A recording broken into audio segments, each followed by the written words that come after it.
Hey, BoLS fans, AdamHarry back again with another unboxing slash overview video. Today we're looking at the new Death Battle Tome, Soulblight Gravelords. I'm pretty excited about this one. If you've been following the channel at all for a while, you may know that I am a fan of the Death factions. Having a couple of their armies already.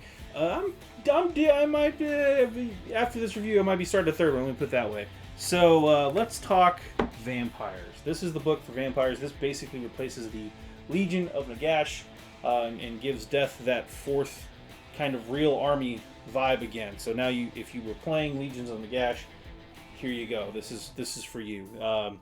These guys can ally with Nighthaunt and can ally with the other folks, not OBR, Flesh Eater Court. And yeah, let's just go ahead and dive on in. So yeah, this is your vampires back again from the undead world. So, oops. I'm going to go pretty quick. We're not going to go page by page. We're going to go hit some of the highlights here and show some of the stuff off, but not everything, obviously. You can pick this book up. Probably by the time this video, it'll be up for pre-order, if not sooner. Anyway, moving on from there, here's a table of contents. Going through here, we have about, let's see, about 50 pages of lore, roughly. And then we get into the color spreads here, and then we get into all of the rules and good stuff here. And there's quite a bit of rules to tackle, about 60 pages worth of rules. All in all, the page count is 128 pages, so it's a pretty good size battle tome. Yeah, so moving on here, we do have some awesome new models to accompany this release. Not here, but I mean in the book. So we've got new Blood Knights. We've got the new crazy skeletons and vampire lords and all this cool stuff. So if you, again, were interested in playing vampires, now's your chance. Now's your time to shine. Or maybe don't shine. Stay out of the sun. I don't know. Going through the lore real quick, this book is basically a retelling and a catch-up of all things vampires in the mortal realms. We get to kind of how they came into being. We get to meet the Mortarchs. We get all that fun stuff. And of course, we get the rundown about Nagash because Death is still his faction. So we get a little bit about Nagash and his kind of interactions with the vampires. And kind of the reason why he keeps vampires around is because they are so scheming and so they have personalities.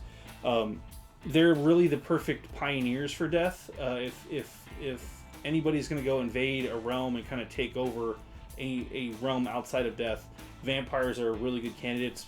Because even though they plot and scheme and reproduce with the Blood Kiss ritual, they everything still goes back to Death. So Nagash really doesn't care, but and they're not going to overpower Nagash because he's Death.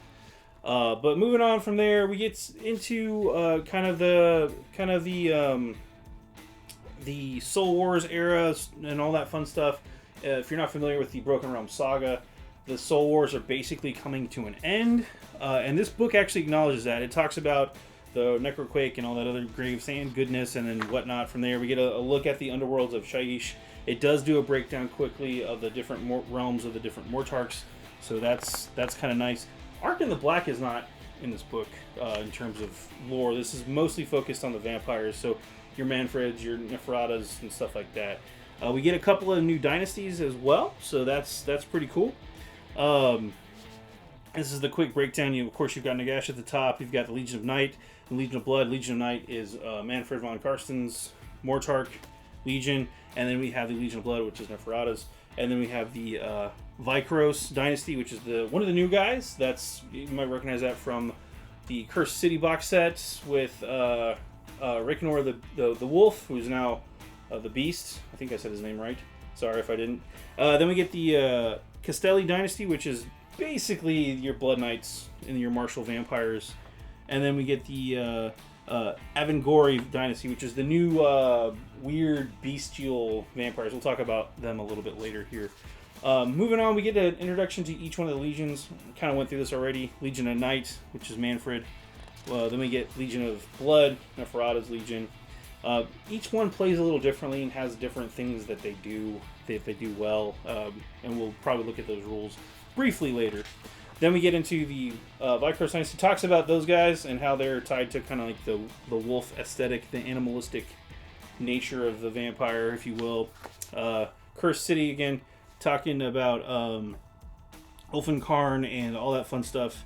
This kind of wraps up the story of the Cursed City box set, which is nice. Castelli Dynasty, talked about them. Avangori Dynasty, their whole thing, the reason that they're like the weird bat drake vampire hybrid things is because when the Necroquake happened, they were like right on the line, ready to go, and they got hit by the most magic and absorbed it all, and it kind of twisted and transformed them. And they have a thing about their reflection now, because vampires are vain and they don't want to see themselves as twisted beasts. So there you go. This kind of is the quick timeline. This is only like 2 pages of timeline for the vampires, but really fast. Again, this does tie back into the events of the Broken Realm saga, specifically Bellicourt book.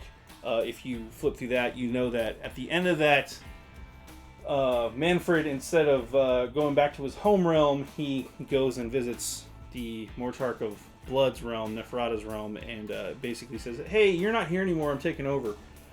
Which is, you know, that's a thing. So there's probably going to be a Mortarch war. We'll see how that goes. And again, Nagash is like, whatever. You all work for me anyway. Moving on, we get a quick introduction to all the units and stuff like that. We get some more background about, again, the Mother of Nightmares, one of the new vampires. Champions of the Grave. We get the, again, the different Vikros Dynasty. So Radikar, we get Belladama Volga, Lady Akina, and Kritza, the Rat Prince. He's actually one of the better characters in my opinion, because he comes back on a 4-up. He's pretty bonkers. When you kill him, he's just like, I'm back. He does okay damage. He's not going to break the game damage-wise, but he'll hang out and stab some stuff. We run into the Death Legions, which again, Death Rattle.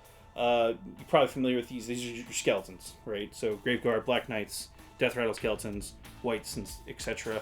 Then we get to the Macabre Hordes. So this is your Deadwalker zombies, your Necromancers, your Direwolves. This is where you get your Corpse Carts and your Mortis Engine and whatnot. So some of the classic undead units. Beastgrave, Beast of the Grave. This is your Terrorgeist, your Zombie Dragons, etc. Yeah, moving on. More art. More cool models. This is the big showcase here. Ta-da!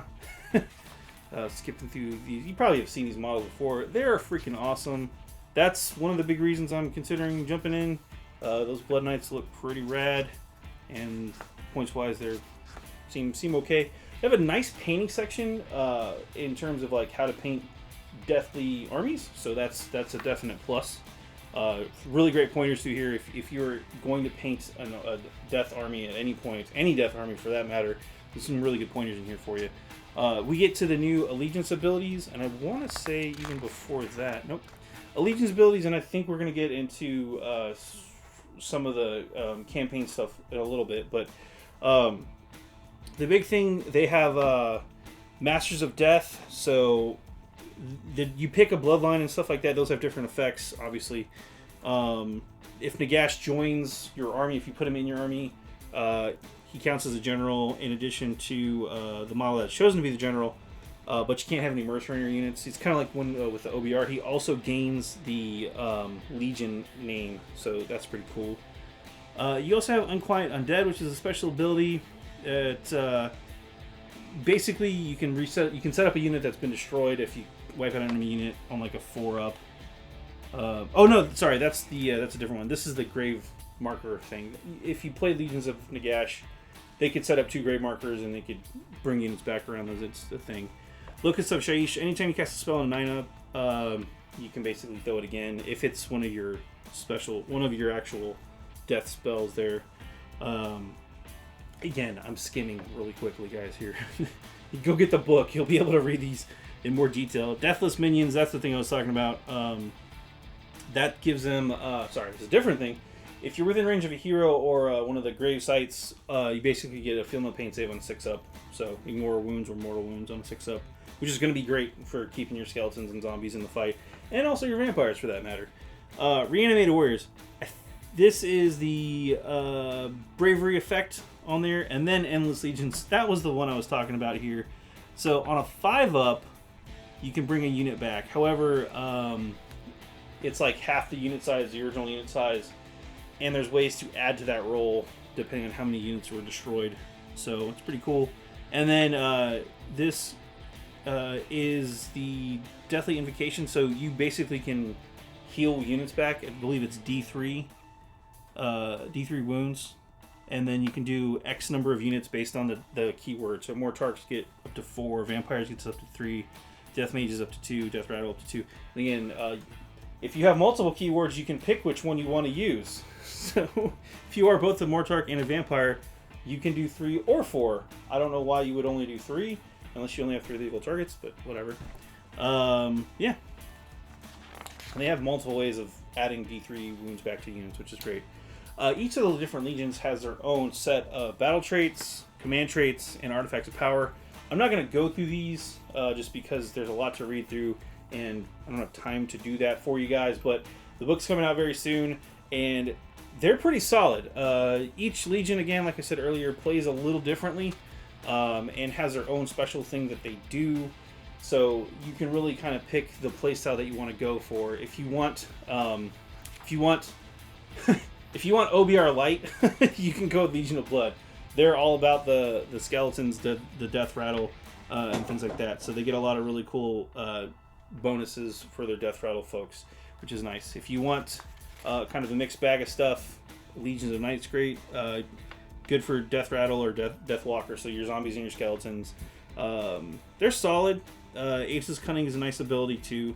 So some outflanking nonsense shenanigans you can do. And again, artifacts power between the two are pretty good. Vicros, if you want to run a whole lot of beasts, there you go. Dire Wolves, if you're really into Dire Wolves and stuff like that, more power to you. You can run other stuff too. I'm just throwing out generalities here. If you want a lot, if you want a whole army of Blood Knight Cav, boom, here you go. The Castelia, that's what I'm going with. Dynasty. That's your Blood Knights. Really cool if you're into that. You can run a whole Blood Knight army. They count as bloodline for them, so that's pretty sweet. Or battle line, bloodline. Yeah.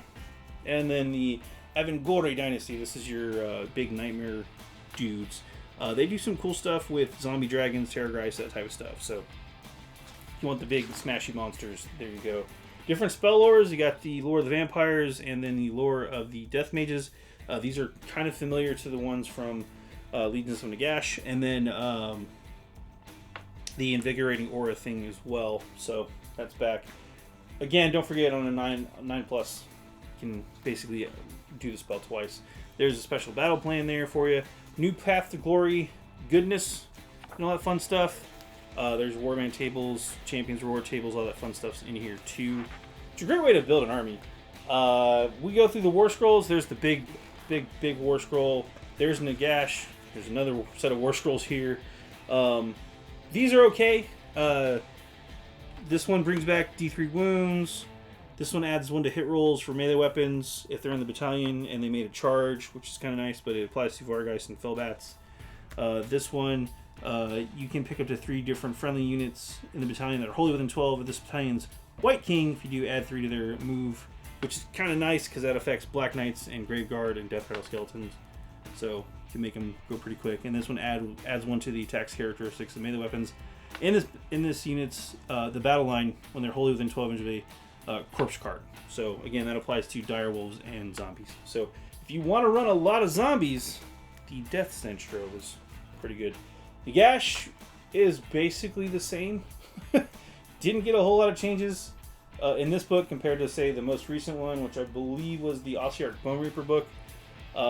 He did go up in points. I'm sure we're going to get an FAQ a little later from GW that clarifies how many points he is per army, because he's like 975 in this book. Moving on from there, a couple other highlights here. Manfred, obviously, Ephrata, they're in here again. Makes sense. Prince Vordry, he's the vampire and the big zombie dragon, which is pretty cool. Prince Duval and the Crimson Court. You take these as one whole unit. So if you have the Crimson Court from Warhammer Underworlds, you can play them on the tabletop with rules. Lauka Vi, she's here. The Vengorian Lords are. This is a really cool model. I really want to get my hands on this one because this is a dual kit. Pretty beefy. I want to skip over to Kritza real fast. I want to take a little bit of time. Again, I mentioned him earlier. I'm going to show you why I think he's actually solid. Nothing crazy. 6 wound, 6 move, 4 up save, 10 bravery. No big deal, right? He's a vampire. They're not afraid of anything. He's got the Gnaw Blade, which is a 1-inch range, 4-attack weapon. Hits on 3s, wound on 3s, -1 round, D3 damage. Solid. Potential 12 damage in a turn. Nothing crazy. Probably won't get that, but still solid damage output. He's a named character, whatever. He's -1 to hit because of his nauseating aura. So cool. A little bit more survivability. He's also a hero and all that stuff, so he's got the 6-up Film of Pain. So again, hard to kill. But his Scurrying Retreat is actually why I think he's good. If this model has been slain, at the end of your movement phase, roll a die. On a 4-up, a new model identical to this one that was slain is added to your army. Set this model up anywhere on the battlefield more than 9 inches away from all enemy units. He just comes back. He just keeps coming back if you can roll that 4-up. So that's cool. A lot of the other guys have giant amounts of rules. Radagar the Wolf and Radagar the Beast. You can run either one. Obviously, the Beast is going to be the beast mode version of that. He's got more wounds. He's got a higher move, and I think he does more attacks. Yeah, way more attacks, more damage. I don't know. Personally, I'd probably want to run the Beast anyway. And then the rest of the units, these are the guys from Curse City, so if you happen to be lucky and grab one of those box sets, you can actually run them. I really hope we get a reprint, because there's some cool stuff in here. You're still going to have to take them as the big block of units, though. We get the new Vampire Lord stuff. Not the new one, but this is the Lord of the Zombie Dragon. Blood Knights, which are really cool. Honestly, looking at their points cost for comparable units, they're slightly cheaper, but they don't hit quite as hard. What makes them really deadly is the Riders of Ruin, which lets them like hit and run and hit again. So you basically are always going to be able to charge with them, which is really good. And then, yeah, some of the other units, Vargeist, some of these older units, the new Vampire Lord model is cool. Coming through in Mortis Engine, you've seen those already.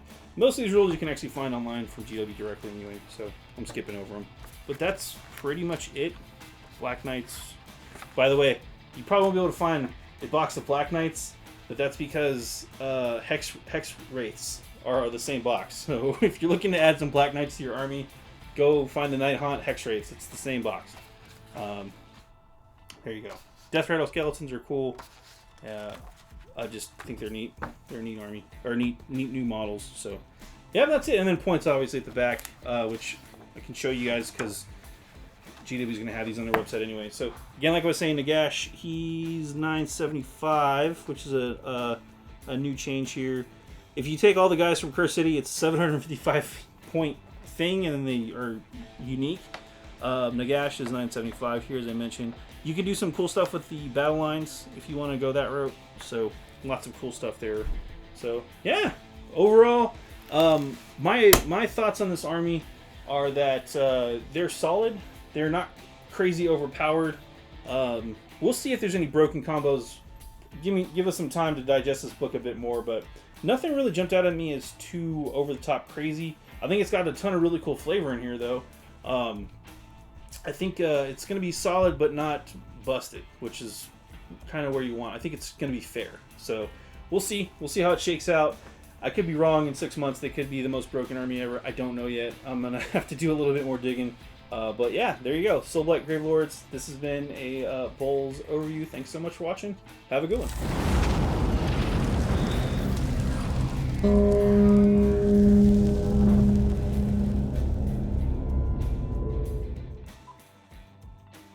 Click to subscribe.